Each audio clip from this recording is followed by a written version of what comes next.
Hello, and on today's Single Malt review, it's Glenlivet, Tim, but not as we know it. No indeed, Dave. No indeed. No, I've got a treat for you this time. We've in fact, maybe somewhat remiss, we've only done one Glenlivet review, and that was the Founders Reserve not too long ago. This is, as you will have no doubt noticed, something from the un-chillfiltered collection from Signatory, which is their sort of second tier of single cask, 46% un-chillfiltered, uncoloured, yada yada yada, scrummy whiskies, and it's actually really, really good value too. And this one is really going to typify an excellent way of trying whiskies which are different to the normal style from that distillery. And this is a real banger for a Glenlivet that, as you say, not as we know it, because this is a really, really special Glenlivet. Not especially old Glenlivet, 10 years old, from a first fill sherry butt, and they got a pretty healthy 600 and a bit bottles out of that one, so it was a big old butt there. Just had to swallow a big butts and I cannot lie joke there, it's too hot for the internet. And 10 years old only, bottled this year, so in June 2017. Pretty recent. This year, as of recording. Yes. They'll use get the calculators out for that one.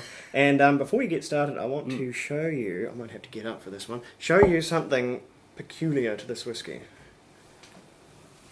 If you can see, there's a sort of a haze to that one, which whiskey people like me, that's a really promising sign, because that means that even on this rather cracking hot day, it's still clouding up due to the amount of sheer un-chillfiltered goodness that's going on in the whiskey. So, though it's not a particularly heavy colour, especially from a first fill sherry cask, that's actually quite weird, it has taken on huge amounts of something from that cask, because it is downright cloudy is what that one is, and that's always a good sign.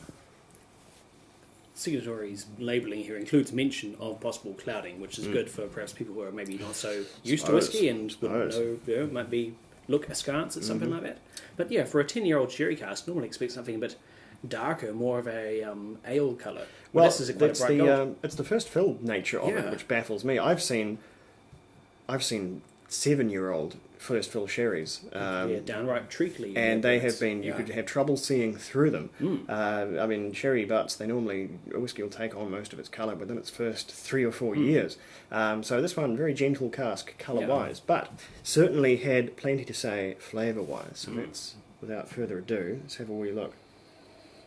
Oh, that is a unique and kind of amazing aroma. Yeah, to me, it's like butterscotch. That's the primary note there. It's a real butterscotch and sticky date pudding. Rich also. in custardy. There's a faint whiff of a savouriness, not quite sulphury, but veering in that direction. I think there is just a hint of sulphur in here from the barrel. Yeah, but mostly it's like thick, creamy treacle, toffee, custard, sort of hot desserts. Basically, is what I'm thinking of. Saucy desserts. It's a saucy nose and it's a saucy whiskey, and it's.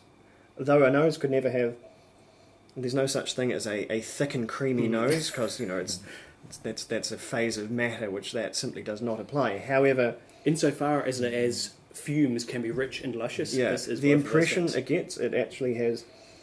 It's got some sort of magical nose viscosity going on. It's really gluey, sticky, and that's just the nose. I could quite happily sit here sniffing this all afternoon, but it'd be very boring for the watchers at home. So it's that's you can tell it's, if you're just smelling this at the shop, I knew there was something a little bit special going on. Being a single cask means it's even more of a unique kind of singular expression.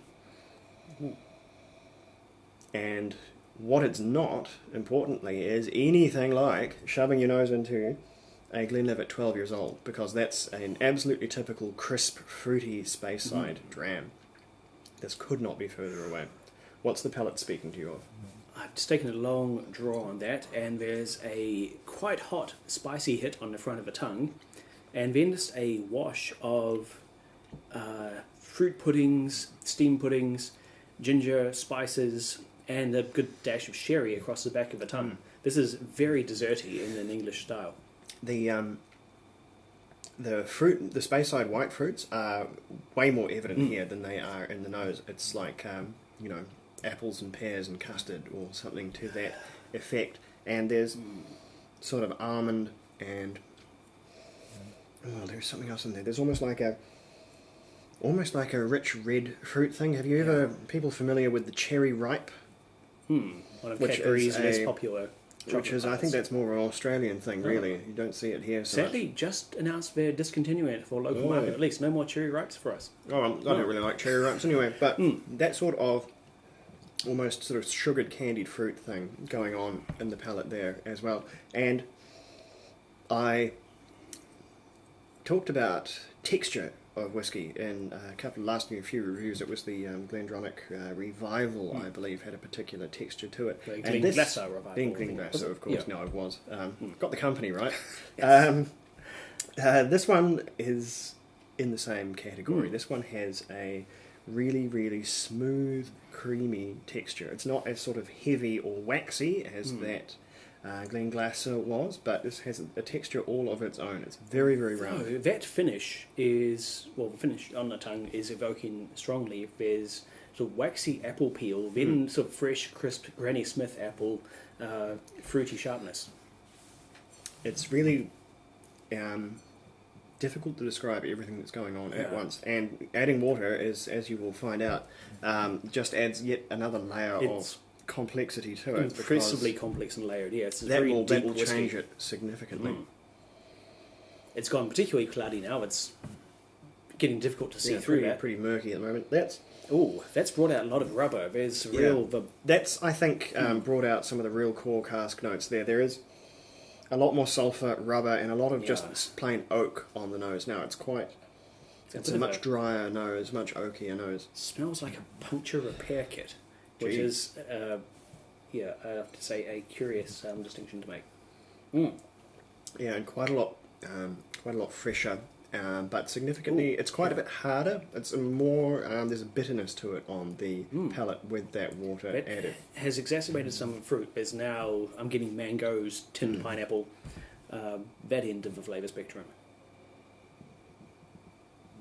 It is 100% a whiskey with more. Yeah. It has more to say. It has just so much going on. And what really blows me away is just how unlike a normal Glenlivet of a similar age this is. That's such a reined in, such a clean, sort of dignified experience. This one is murky and mucky and sort of sweaty, and it's Glendronach.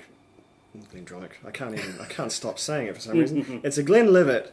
It's a Glenlivet that's sort of taken its shirt off after chopping wood for a few hours, and it's a very different side of that distillery, and it's absolutely fascinating to see just what a really raw and grimy Glenlivet can be, and the fact that it's excellent on top of that. So I've got to say, I enjoyed this more before adding water. Yeah, Adding water I has made think- it tastes a bit sort of a bit stale, a bit flat, a bit musty compared to its fresh. without unwatered water state. is how I've been enjoying this one. I think it does its best without the water there, and it's not too strong at 46. Only imagine how amazing this would have been at its original cask this strength. this as a single cask would have been something to really, really see. I don't know why the call was made to send this down to the second label rather than bump it up to a normal Signatory single cask. May have been just weapons grade, palate destroying. Who knows? Possibly there was Sheer just impact of flavour maybe at too its much full of a strength. good thing there. But at any rate, I should bestow this one a score, and it's going to be a pretty jolly good score. This one is a 91 from me. It is a real stonking whiskey. What do you think? 88 for me. It's it's kind of amazing and so different from what you normally expect from a Glenlivet. It suffers a little on adding water, because this doesn't really improve things, but by itself, straight out of the bottle, superb. Yeah, really, really good. To put it in perspective, this is at 10 years old. It's probably of a similar average age to the founders of the goodness grief, the Founders Reserve. There we go, got it out. But that one hovering around 80 with a score of I think 81 from me and a 78 from you. So this one far and away at the same age, just better whiskey, and it's really cheap as well. This one, stocks of this are probably pretty rapidly vanishing now, but if you see one, this is a mega recommendation. I would pick that up because it's, for what you'll pay for it, you're getting a huge whack of whiskey for your money. So there you go. Signatory have done brilliant work again. Yep, another hot take from Signatory. So we'll have another hot take very shortly. I will cogitate on what to have a look at next. We've got a bit of a overabundance of whiskey. If anyone's sort of purviewing what they can see over Dave's shoulder, which is sort of where the new bottles turn up, they'll see there's a few new faces in there, so we better get to work. Anyway, Slanger, thank you for watching. We will be right back.